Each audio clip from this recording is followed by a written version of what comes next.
मैं हूं आपके साथ अभितोष सिंह। राजधानी भोपाल के गौशाला में कई गायों की मौत का मामला सामने आया। कुएं में कुछ गायों के शव मिले, वहीं मैदान में कंकाल पड़े मिले। वहीं गायों की मौत पर लोगों ने जमकर हंगामा किया। गौशाला बीजेपी नेत्री निर्मला देवी शांडिल्य की बताई जा रही है और उसकी जानकारी लगने के बाद मौके पर बड़ी संख्या में लोग जमा हो गए। लोगों के विरोध की वजह से बड़ी संख्या में पुलिस बल की भी तैनाती की गई। नाराज स्थानीय लोगों ने दोषियों पर कड़ी कार्रवाई की मांग की है। इस घटना की जानकारी मिलने के बाद मौके पर कलेक्टर अविनाश लवानिया समेत प्रशासन के अन्य अधिकारी मौके पर पहुंचे। अधिकारियों ने विरोध कर रहे लोगों को शांत करवाया। विरोध कर रहे लोगों का यह कहना है कि पखवाड़े भर में बड़ी संख्या में गायों की मौत हुई है। प्रशासन की टीम गायों के शव के आंकड़े जुटाने में जुटी है। तो कलेक्टर ने बताया कि गौशाला का संचालन प्रशासन ने अपने हाथ में ले लिया है। गायों की मौत की जांच करवाई जाएगी और जो भी दोषी पाया जाएगा उसके खिलाफ कड़ी कार्रवाई की जाएगी। राजधानी भोपाल के बैरसिया में दिल दहला देने वाली घटना सामने आई है। इस समय आप देख पा रहे हैं तस्वीर में एक कुआं है और कुआं आप देख पा रहे हैं कि गायों की शवों से भरा हुआ है। ये पूरा आप कुएं को देख सकते हैं और कुएं एक के ऊपर एक गाय को फेंक दिया गया है। ये बैरसिया में एक गौशाला परिसर का ये कुआं देख पा रहे हैं। इसके साथ ही अकेले बात कुएं की नहीं, यदि हम कुएं के बाजू की बात करें तो यहाँ भी कुछ नज़र आ रहा है। तो सिर्फ गायों के शव नज़र आ रहे हैं, गायों के कंकाल नज़र आ रहे हैं। हम गायों के शव दिखाएं उससे पहले आपको एक तस्वीर दिखाते हैं। ये तस्वीर देखिए, यहाँ पर सिर्फ और सिर्फ गायों के कंकाल हैं। बड़ी संख्या में दर्जनों ये कंकाल हैं, एक जगह इकट्ठा है। लेकिन हम इसके और आगे की तस्वीर की बात करें तो अब आपको जो कुछ नज़र आ रहा है वो गायों के शव नज़र आ रहे हैं, उनके कंकाल नज़र आ रहे हैं और देख पा रहे हैं कि गायों के जो शव हैं उन्हें नोचा जा रहा है। जो पक्षी हैं उन शवों को खा रहे हैं। लेकिन हम बात करें तालाब के जो किनारे तक, जहाँ तक नज़र जा रही है वहाँ तक सिर्फ ये गाय और सिर्फ गाय नज़र आ रही हैं, उनके शव नज़र आ रहे हैं। क्या है ये अव्यवस्था है यहाँ पे। जो जिनके जो संचालन कर रही है मैडम जी, वो उनकी अव्यवस्था है। मतलब ना ही तो उनने आज तक कोई शासन के सामने ये यहाँ देखो, वहाँ गायों के शव हैं, उनके कंकाल हैं। सर आज जैसे हमको सूचना मिली तत्काल प्रभाव से तो हमने यहाँ के बात की है। तो यहाँ की जो संचालिका मैडम हम रामाधरम और बजरंग दल के लोग हम इकट्ठे हुए, यहाँ के हम उनसे बातचीत आके यहाँ देखा, जब उनसे पूछा तो वो हमसे बदतमीज किए। तो हमने यहाँ के धरना शुरू किया। धरने के बाद यहाँ प्रशासन आया और प्रशासन इतनी मौतें गायों की कैसे हो गई सर? हमको ये जानकारी मिली, यहाँ के लोगों से हमारी बातचीत हुई। उनके मुताबिक ये है कि उनको चूने का पानी दिया जाता है, उनको मारा जाता है ताकि उनका हड्डी और चमड़ा बेचा जाए। और ये यहाँ की जो संचालिका महोदय हैं, ये जो आप देख पा रहे हैं जो गायों के शव पड़े हुए हैं, क्या इनको मारा गया है? निश्चित तौर पर सर हमारा तो यही आरोप है कि उनको मारा गया, उसकी बिल्कुल उच्च स्तरीय जांच होना चाहिए। और बिल्कुल उनको मारा गया सर, मारा जाता है। आप कैसे मारा जाता है? सर चूने का पानी दिया जाता है, ऐसा बताया गया। यहाँ के लोकल लोगों ने देखा है कि चूने का पानी दिया जाता है जिससे वो उनकी मृत्यु हो जाती है। उससे क्या मृत्यु हो जाती है उनकी? सर हाँ। क्या चूने के पानी से होती है, मौत हो जाती है? चूने के पानी से मौत हो जाती है। क्यों मारते हैं? सब ये मारकर इनका बिजनेस चल रहा है। कुल मिला के यहाँ पर ये बिजनेस कर रहे हैं। कोई भी इनकी कंप्लेंट करने जाता है, FIR दर्ज कराने जाता है तो उनके ऊपर ये खुद आरोप लगा देते हैं, कपड़े फाड़ के जाते हैं और बोलते हैं रेप का आरोप लगाते हैं। वहाँ पर कोई भी जाता है, कई लोगों की FIR दर्ज है इनके खिलाफ। कौन सा बिजनेस है गायों का? कौन सा बिजनेस है? गाय ये चमड़ा बेचती हैं, हड्डा बेचती हैं गायों का। आप ये देखिए, वो पड़ी हुई है एक गाय, वो साइड में पड़ी हुई है, वो भी वहाँ पर पड़ी हुई है। ये गाय पड़ी हुई है, जहाँ भी देखो वहीं का पड़ी है। अंदर मैंने जाके देखा, मैंने खुद अपने मोबाइल से वीडियो बनाया हुआ है, वहाँ पर तड़प रही है एक गाय। हाँ हाँ। तो ये कब से चल रहा है? काफी 8-10 साल होगा सर। 8-10 साल हो चुके उसको सर। 20-22 साल होगा, 20-22 साल होगा यहाँ पे। आज सुबह सूचना आई मेरे पास वकील साहब की कि वहाँ सुबह 8 बजे चलना है। हम सभी लोग एक ही दल से हैं। आज भंडा फोड़ हुआ है। माननीय कलेक्टर साहब भी आए थे अभी, माननीय SDO साहब, TI साहब भी हैं। अब इस पे कार्रवाई होना चाहिए और ये महिला गिरफ्तार होना चाहिए। ये कहीं न कहीं हमारे हिंदू समाज पे गलत हो रहा है। देखिए आप देख पा रहे हैं कि हम जहां मौजूद है यहाँ पर एक गाय पड़ी हुई है। यहाँ पर जो है प्रशासन और पुलिस की टीम भी पहुंची है। तब शिकायत हो गई इस मामले में? SP मैम है सर, शिकायत दे दी है जी। यहाँ पर जो है वरिष्ठ पुलिस अधिकारी है जी। जिस तरह का मामला है मैम, क्या कार्रवाई की जा रही है इस पर? इसमें भी जांच हो रही है और PM हो रहा है और फिर जैसी स्थिति आएगी वैसी कार्रवाई करेंगे। गायों का PM किया जा रहा है। हाँ, अब PM रिपोर्ट से सामने आएगा कि आखिरकार मौत का कारण क्या है। जी जी। वो निकल के आएगा सामने। इस साइड से हो जाएगी। कुल मिलाकर देखें, चाहे हम कुएं की बात हो, यहाँ पर मौजूद है, यहाँ की बात हो, या फिर तालाब किनारे की बात हो, जहाँ पर देखो वहाँ पर गायों के शव नजर आ रहे हैं। कैमरामैन लवनी सैनी के साथ राकेश चतुर्वेदी, न्यूज़ 24 बैरसिया।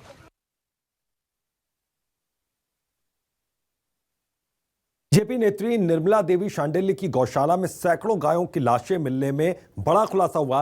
न्यूज़ 24 मध्य प्रदेश छत्तीसगढ़ से बातचीत करते हुए निर्मला देवी शांडिल्य ने कहा कि पॉलीथीन खाने वाली और कमजोर गाय गौशाला में आती हैं, सर्दी के कारण गायों की मौत हो रही है। साथ ही उन्होंने ग्रामीणों के आरोप पर कहा कि गांव के कुछ लोग गौशाला को उनसे छीनना चाहते हैं, इसलिए वो झूठे और अनर्गल आरोप लगा रहे हैं। वहीं चूने का पानी पिलाने के सवाल पर निर्मला शांडिल्य ने कहा कि पानी के बर्तन में हल्का चूना पोता जाता है, इससे गायों के पेट के कीटाणु मरते हैं। गौशाला की संचालक निर्मला शांडिल्य हमारे साथ हैं। गायों की मौत हो रही है, कहा जा रहा है एक से एक दिन में दर्जन भर गायों की मौत हो जाती है। गलत है ये, गलत है ये। दर्जन भर गाय खत्म कभी नहीं हुई हमारी आज तक। तो कितनी मौतें हो जाती है एक दिन में? अभी सर्दी का मौसम है, एक आध गाय, और कभी नई भी होती बीच में, ये सब भी हो जाता है ठंड के कारण और पन्नी के कारण। मेन तो ठंड ज्यादा है। तो क्या ठंड से मौत हो रही गायों की? हाँ, ठंड से भी हो जाती है। तो बचाव की क्या उपाय है? ठंड का बचाव तो साहब ये है कि ज्यादा सर्दी मर्दी कुछ हुई तो हम लोग मोटी मोटी बना के दे देते हैं उनके लिए।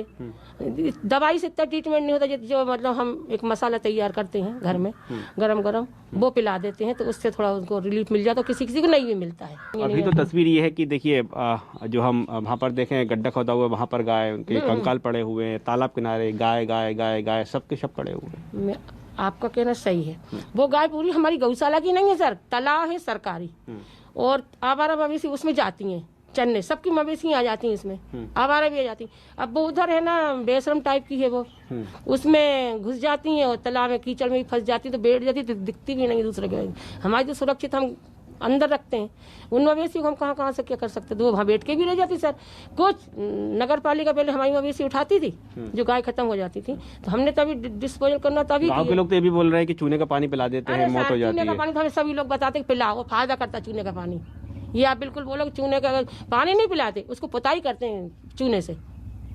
चूने से हम पुताई करते गाय की, उसकी तो पानी है ना स्वादिष्ट भी लगता है, पेट के कीटाणु भी मरते हैं चूने से। और हमारी गाय में मतलब काई नहीं आती, चूने से पुताई कर देते। इतने गंभीर आरोप क्यों लगा रहे गाय को लोग कि चमड़े का व्यापार होता है? गाय का चमड़े का व्यापार तो वैसे बंद हो गया आजकल। चमड़े का व्यापार तो देश में कहीं है भी नहीं है। अब क्या बिकेगा उसमें, आप बताइए पहले। तो इतने गंभीर आरोप क्यों लगा रहे हैं? उनसे देखा नहीं जा रहा। एक अकेली महिला इतने साल की, मैं 70 साल के होने के, मेरे पति 75 साल के हैं, उनसे देखा नहीं, अकेली महिला जंगल में ये कैसे कर रही है। आज 22 साल हो गए सर मेरे को, मैं जेल भी हो आई हूँ, जेल तक होके आई हूँ मैं इस गौशाला के पीछे, लेकिन मैंने हिम्मत नहीं हारी आज तक भी, वरना मैं किसी के सामने हाथ जोड़ने गई आज तक। वो 22 साल चला, और हमेशा ये लोग मुझे परेशान करते हैं, जब देखो आके खड़े हो जाएंगे। जो गौशाला के संचालक है उनका कहना है कि गायों की मौत हो रही है, उसके दो कारण हैं। एक तो यह है कि ऐसी गायें पहुंच रही हैं जिन्होंने बड़ी मात्रा में उन्होंने पनियां खाई हुई हैं। दूसरा, सर्दी के कारण भी गायों की मौत हो रही है। कैमरामैन लवनी सैनी के साथ राकेश चतुर्वेदी, न्यूज़ 24 भोपाल। इधर राहुल गांधी 3 फरवरी को रायपुर पहुंच रहे हैं और इस बीच नवा रायपुर के किसानों का आंदोलन भी चल रहा है। तो कांग्रेस सरकार ने इस आंदोलन के मद्देनजर एक कमेटी का गठन कर दिया। पहली बैठक हो चुकी है, लेकिन क्या यह राहुल गांधी के दौरे के पहले किसानों का आंदोलन खत्म कर पाएगा? जो इससे फैसले होंगे कमेटी के, बहुत बड़ा सवाल है। कमेटी के सदस्य हैं शिव डहरिया। उनका कहना है कि राहुल गांधी के दौरे से पहले कई समस्याओं का निपटारा हो जाएगा, निदान हो जाएगा, लेकिन इसके लिए कोई मियाद तय नहीं है। वहीं उन्होंने किसानों की समस्या को बीजेपी सरकार के कार्यकाल का नतीजा बताया।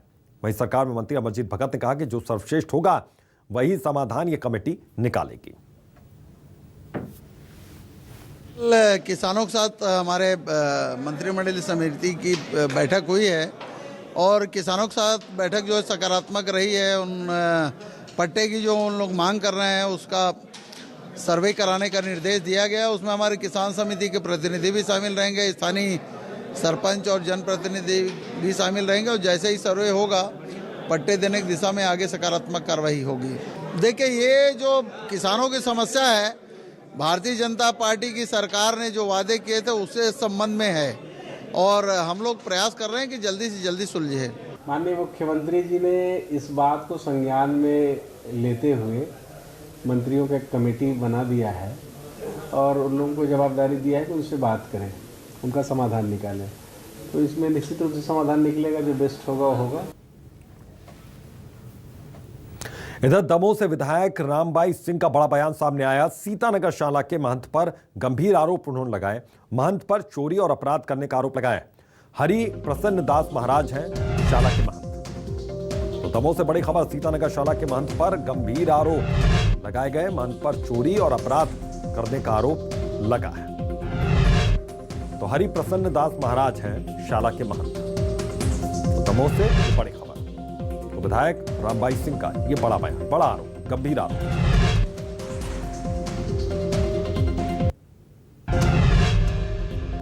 महंतपुर के जो है अपने बड़ी साला है सीतानगर में, तो सीतानगर के जो महंत हैं वे कैबे किलाने तो महंत हैं, लेकिन फुल गुंडागिर्दी करते हैं और बहुत ज़्यादा खाऊखोरी करते हैं। आज तक आप जाके देखो, बहुत समय पहले आपको पता हो जब प्राचीन मूर्ति चोरी हो गई थी, कोई इल्ज़ाम नहीं लगा सकत वे हमारे ऊपर मानहानि को दावा भी कर दे, हमें कोई डर नहीं है। लेकिन चोरी में सिर्फ महंत जी का हाथ था और महंत जी ने वो चोरी करवाई थी। इधर हिंदू महासभा की ओर से आज महात्मा गांधी की पुण्यतिथि पर स्मृति दिवस मनाया गया, जहां महात्मा गांधी के हत्यारे नाथूराम गोडसे और नारायण आप्टे के नाम से विवादित संत कालीचरण और अन्य 4 लोगों को गोडसे आप्टे भारत रत्न प्रदान किया गया। वहीं इस मामले पर जहां कांग्रेस ने कार्रवाई की मांग करते हुए ट्वीट किया, तो वहीं बीजेपी प्रदेश अध्यक्ष वीडी शर्मा का एक विवादित बयान भी सामने आया। उन्होंने गांधी के हत्यारों के महिमा मंडन को अभिव्यक्ति की स्वतंत्रता बताया। इसके चलते कांग्रेस अब बेहद नाराज है, आग बबूला है और सरकार को वो घेर रही है।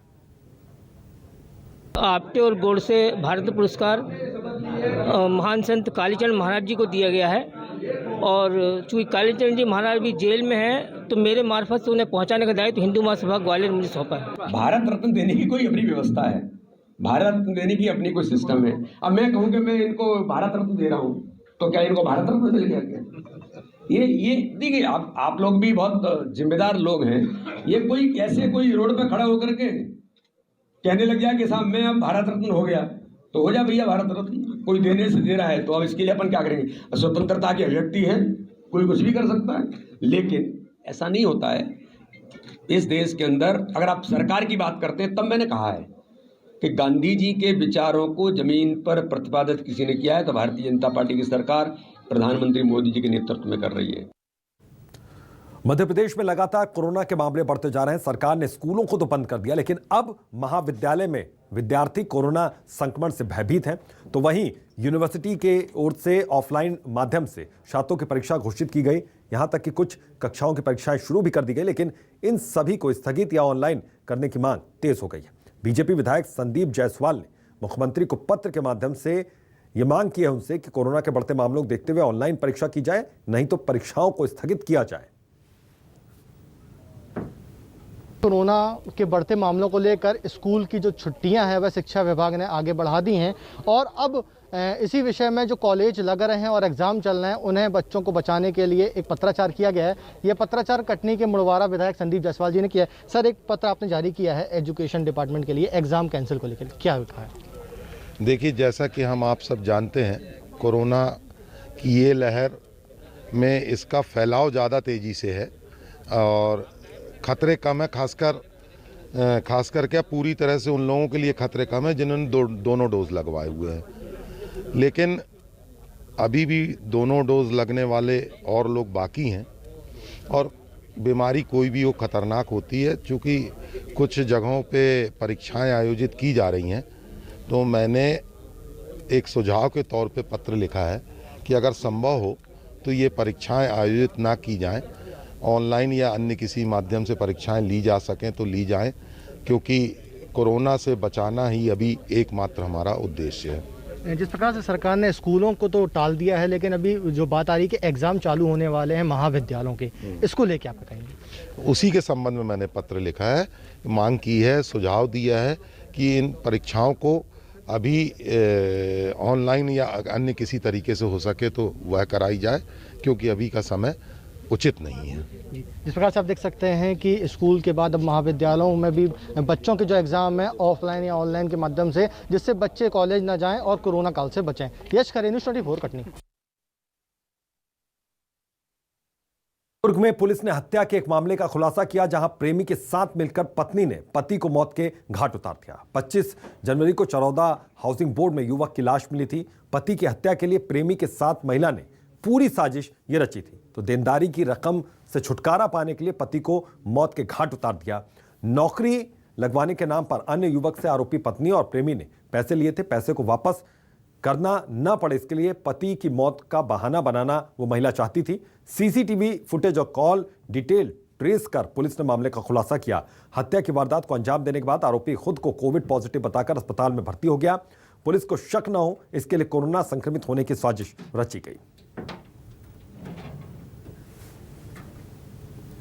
खबर उमरिया से है। जिला जेल में कैदी ने जहर खा लिया। जिला अस्पताल में उसे भर्ती करवाया गया तो सिरप पीने से उसकी तबीयत बिगड़ी। जेल प्रबंधन का यह दावा है कि 2 महीने में जेल में जहर पीने की यह दूसरी घटना हुई है, यह भी खुलासा हुआ है। तो उमरिया से बड़ी खबर, तो अस्पताल में भर्ती करवाया गया है, कैदी ने जहर पी लिया। ये एक बड़ी जानकारी निकलकर सामने आ रही है। उसे जिला अस्पताल में भर्ती करवाया गया है। हालांकि जेल प्रबंधन का यह कहना है कि सिरप पीने से उसकी तबीयत बिगड़ी है। कोई खांसी का सिरप उसने पिया और उसके बाद उसकी तबीयत बिगड़ी, लेकिन यह कहा जा रहा है कि जहर उसने पीकर जान देने की कोशिश की। हालांकि वो अस्पताल में अब भर्ती करा दिया गया है, जो बंदी है। इधर कटनी जिला अस्पताल की बहुप्रतीक्षित मांग आखिरकार पूरी हो गई और जिला अस्पताल को अब ब्लड कंपोनेंट सप्रेचर मशीन मिल गई है। NSUI के राष्ट्रीय समन्वयक अंशु मिश्रा, समाज सेविका श्रेया रौनक खंडेलवाल की मेहनत, कांग्रेस राज्यसभा सांसद विवेक तनखा की तरफ से स्वीकृत की 27,50,000 की राशि के चलते जिला अस्पताल को यह मशीन मिल पाई है। NSUI के राष्ट्रीय समन्वयक दिव्यांशु अंशु मिश्रा ने बताया कि जहां चाह वहां राह, और विवेक तनखा के अंदर काम करने की ललक है, सेवा करने की ललक है, तो उन्होंने ये काम कर दिखाया।